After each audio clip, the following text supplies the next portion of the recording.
Hello everyone. तो खेसारी लाल यादव जी और शिल्पी राज का एक बहुत ही बेहतरीन गाने का फुल टीजर को रिलीज कर दिया गया है और फुल वीडियो सॉन्ग का रिलीज डेट भी आ चुका है। और इस गाने को लिखे हैं समीर सनेही जी और प्रतीक राज जी, दो मिलकर इस गाने को लिखे हैं और इसमें म्यूजिक दिए हैं आर्या शर्मा जी। और इस गाने को गाए हैं खेसारी लाल यादव जी और शिल्पी राज जी, जो कि आपको स्क्रीन कवर दिखाई दे रहा है। जिस सॉन्ग का टाइटल रखेगा मूड नहीं खे, जिसका टाइटल है मूड नहीं खे।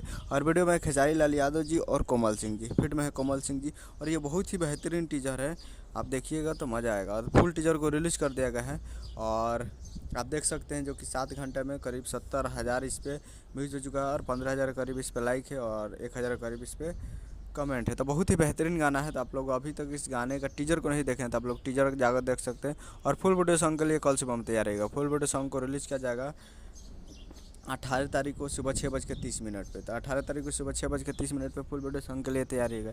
तो यही अपडेट हमें वीडियो चैनल सब्सक्राइब लगा ताकि ऐसे खेसारी लाल यादव जी का लेटेस्ट न्यूज लाते रहें। और वीडियो को क्या कीजिए, मिलते अगले वीडियो में। तो तब तक के लिए जय हिंद जय भोजपुरी। और टीजर नहीं देखें तब जाकर टीजर देखिए।